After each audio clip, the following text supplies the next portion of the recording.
All right, we got a brand new tweet from the President of the United States as we get set to bring in Kellyanne Conway. Here we go. Sorry, I've got to start focusing my energy on North Korean nuclear, bad trade deals, VA choice, the economy, rebuilding the military, and so much more, and not on the rigged Russia witch hunt that should be investigating Clinton, Russia, FBI, Justice, Obama, Comey, and Lynch, etc.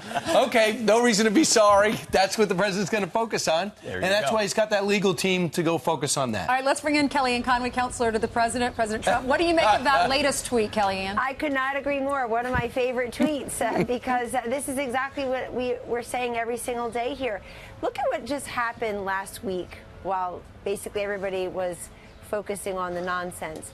The VA choice legislation, $5.2 billion to make sure that care for our veterans is not interrupted. This has been a big problem for so many of them, and they can access private care, and there will be reimbursement for that if they can't find quality, timely care through the VA, which most say they can. The right to try legislation passed. Dodd-Frank, what is that? That helps consumers make more independent choices for themselves in the marketplace. That was an overreaction of overregulation after 9/11. And I have to say, this president focusing on, he's getting Josh Holt back. The second time in 17 days we've had Americans brought back here and reunited with their families. The economy could not be better. All-time low unemployment numbers among African Americans, Hispanics, an 18-year low among women, and the economy just continues to grow. The tax cuts are in place. The regulation is lower. And this president on the brink, again, of bringing conversation and coordination between North Korea and South Korea. For the first time in 18 years, a North Korean official will be coming to America on the way to New York. Kellyanne. So much is happening that has nothing to do with this phony baloney talking about the 2016 election. May I say one thing? Every time people talk about this phony Russia collusion, the word collusion doesn't even have legal significance. Every time it's written by responsible people, every time they talk about this, they are talking about the 2016 election. And so we don't want to talk about the 2016 election. We work here. Yeah. The president's focused on the 2018 election. He's assembling his team for 2020. But every single day he's passing policies that positively affect American lives. I'll talk about that all day long. You're right. I mean, the amount of time spent on relitigating the 2016 election is incredible. But moving forward to the things being accomplished, just back to North Korea briefly, we got a tweet this morning from the president saying the vice chairman of North Korea is heading to New York. Can you confirm anything else for us about how firm that June 12th date might be? A lot of good indications, but do we know anything more?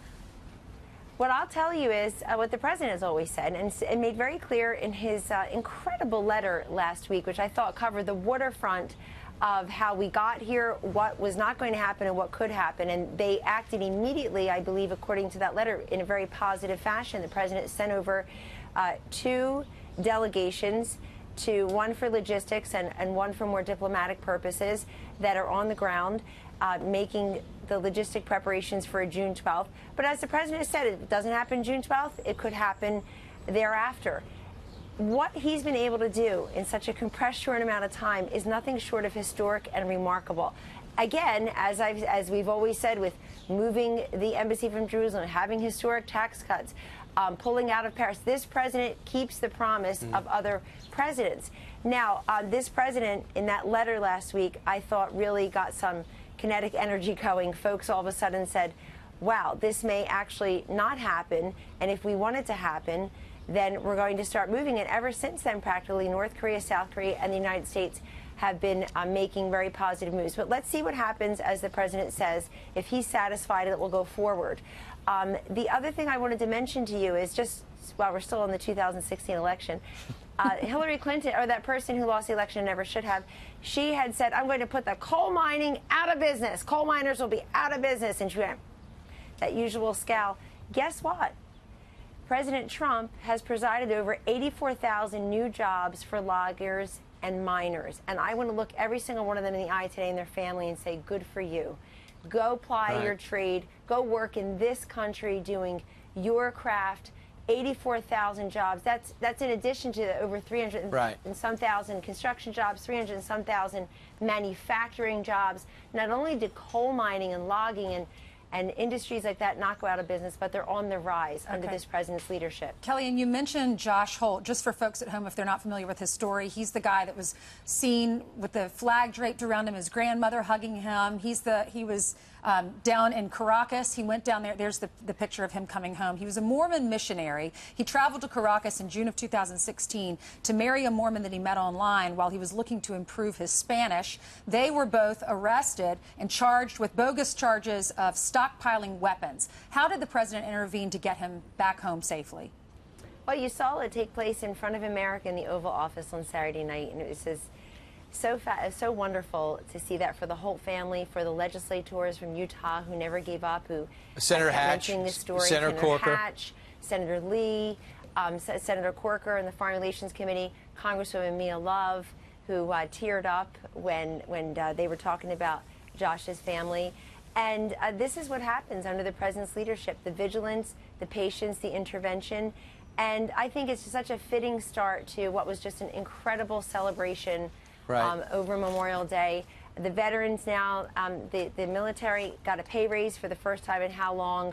$700 billion plus in the latest budget for them, in addition to a pay raise. And then you see Americans coming home. It's just such great patriotism and cohesiveness. Yeah, the 17th American brought home under his presidency from a ridiculous trumped-up charges situation. Now, on the political front, some Democrats are lashing out at other Republicans for not coming down on the President of the United States. First, Adam Schiff, who I know you look up to, and then Representative Eric Swalwell doubled down. Listen.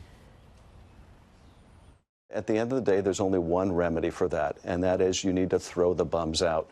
As long as there's a majority in Congress that is willing to do this president's will, and as long as we have a deeply unethical president, there's only one remedy. Well, I think Ranking Member Schiff's point is that if they are not willing to be open to having their minds changed about holding the president accountable, then their seats are going to have to be changed. You're actually worse than bums if you're not willing to stand up to a president. I think people are pretty fed up, and they want to see people to start to stand up to the president.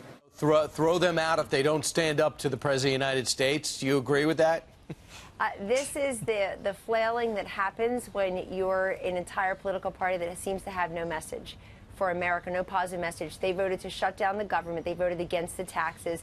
They voted against 21, many of them have voted against the 21 U.S. Circuit judges that have now been seated since President Trump became president.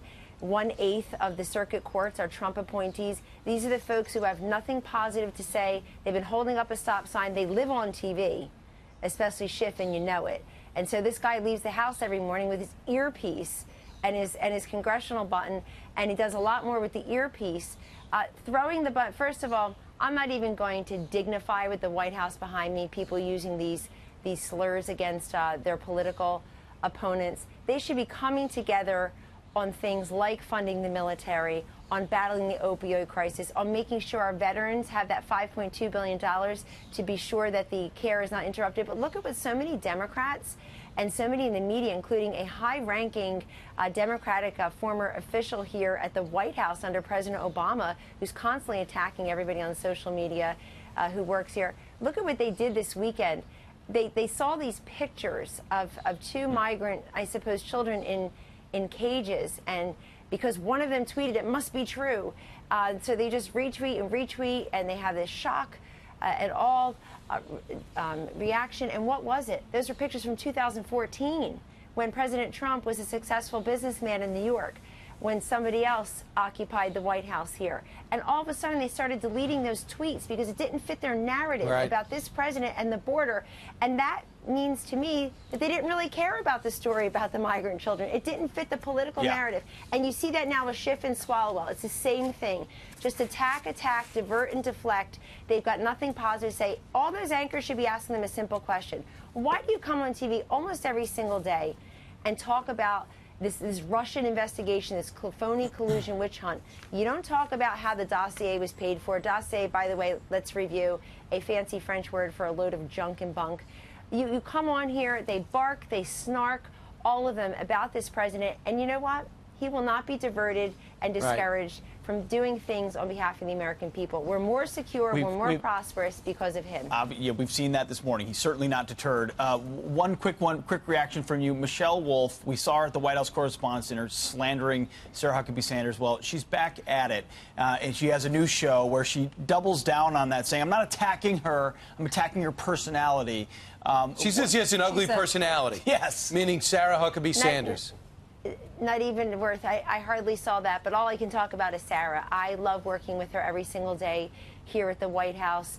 She does a wonderful job representing the president and speaking to America on what is a very fast-moving agenda here. The sheer velocity and volume that goes on in this White House of things that the president wants to work on. We just reviewed them this morning. So I hate to dignify it. I would just say, generally speaking, not about that woman, but generally speaking, I'm old enough to remember when comedians were funny. All right, Kellyanne, thanks so much for being with us. Have a good one. Thank you.